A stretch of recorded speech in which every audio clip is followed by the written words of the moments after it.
காதலுக்கு சந்தேகம் தாங்கிட முடியாது. மேடும் பள்ளம் இல்லாமல் ஒரு பாதை இங்கு கிடையாது.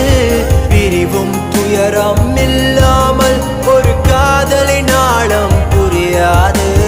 காதல் ஒரு ஆகாயம், அது என்றும் வீழ்வது இல்லையடி.